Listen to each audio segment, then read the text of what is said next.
What happens if we do not eat food for an entire day? We start feeling tired and weak at the end of the day.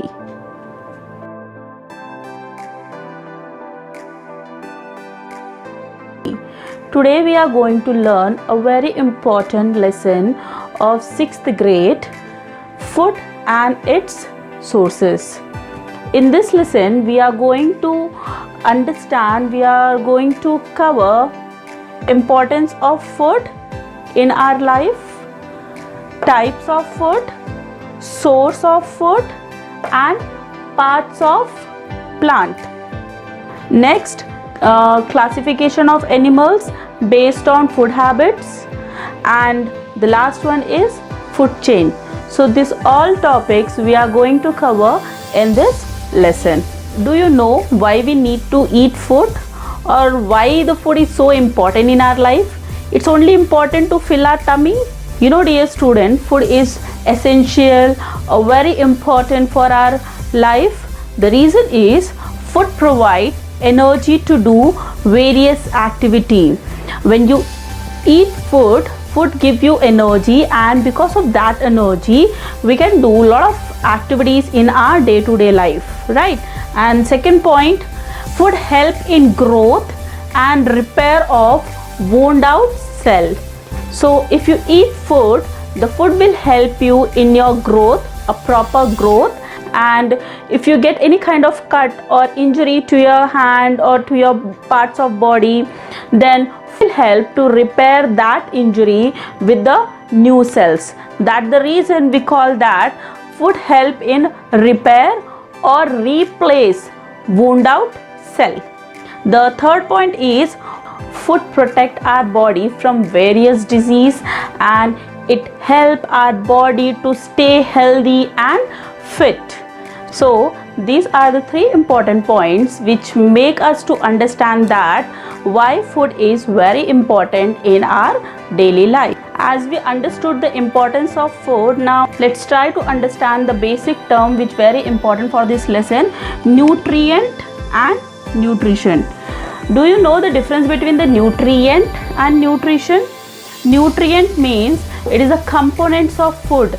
Every day we eat breakfast, lunch, dinner, right? So delicious and yummy food. So in that the food contains different components which very important for our body. So what are that different components which we eat daily in our life? The number one is carbohydrate, which we get from rice, potato, wheat, that chapati. Okay. The number second is protein, which we get from dal, which is really very good for you children. It helps you in your growth, and we get from chicken. And the number third is fat, which you get from nuts, ghee and good oil. And the number fourth one is vitamin and minerals, and these vitamin and minerals we get from vegetables and fruits. Now let's try to understand nutrition. Nutrition means it is a process in which we are giving the food to our body, and from that food our body getting energy, and it's helping our body in growth and development. That process we call that nutrition. Okay, so remember there is a difference between nutrient and nutrition.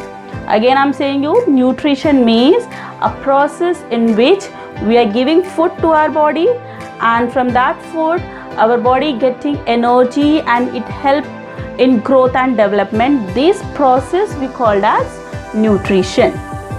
Do you know what are chapatis made up of? I hope you know chapatis which we eat in our breakfast or lunch or dinner, right? So chapatis are made up of wheat flour, along with that water. If we want to make chapatis, what we do? We take wheat flour, along with that we add some water and make the dough, and from that dough we make the chapatis. So the substance which we are using to make the chapatis, like what are the substance here? wheat flour and water, right? So these substance we call it as ingredients. Do you know, students, food habits of people at a place depends on their culture, climate and availability of food in that place. As we know, India is vast country with different climates. It means we know that some place in India like Jammu and Kashmir, it's too cold, and south zone like Kerala, Tamil Nadu, Hyderabad, it's quite hot. If you see in northeast, some place they have rainfall most of the year. So because of these different climates in India, we get different kinds of food, fruits, vegetables, right? So that's the reason people in this different place have different food habit. If you see the coastal area like south zone, the people who live near the coastal area, they eat mostly seafoods like fish, crab, prawns, right? And that's the reason we saw that the people who live in different parts, their eating food habit is also different. Now let's see types of food.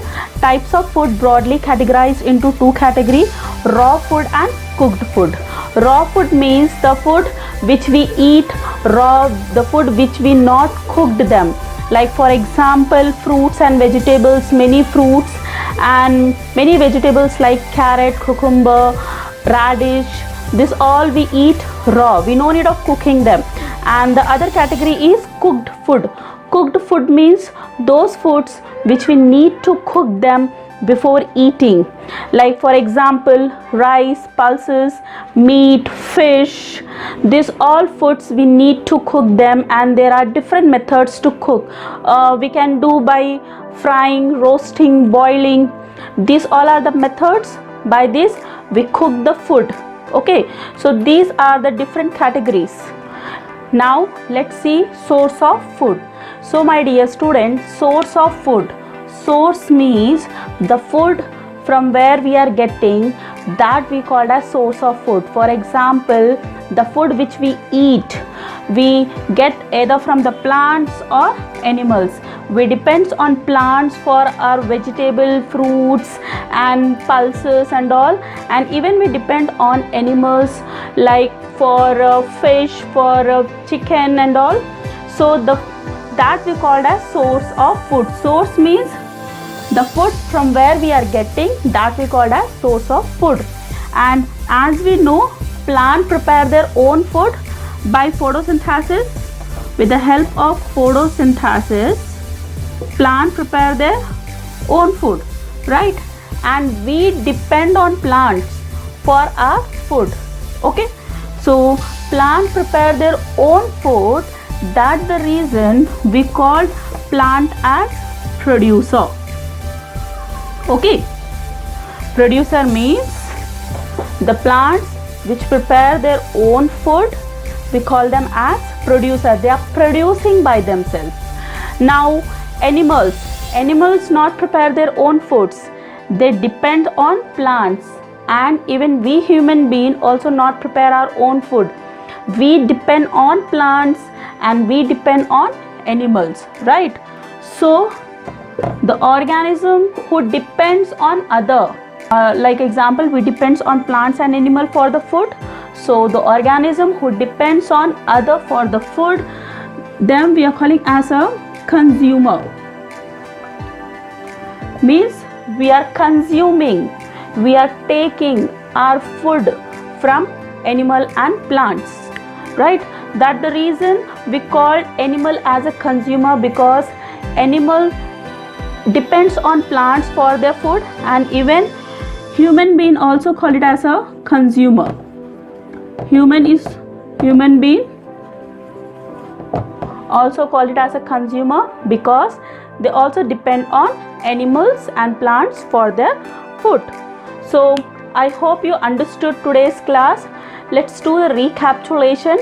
Today we learned the importance of food, how the foods is important for our body. Then we learned about nutrition, ingredients, all definitions and varieties of food in our India.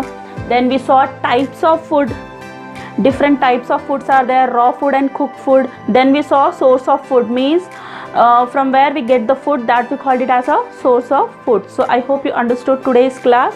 If you have any kind of queries, you can comment me in the comment box, and do practice, revise this topic again and again so that you can understand this topic properly. Thank you.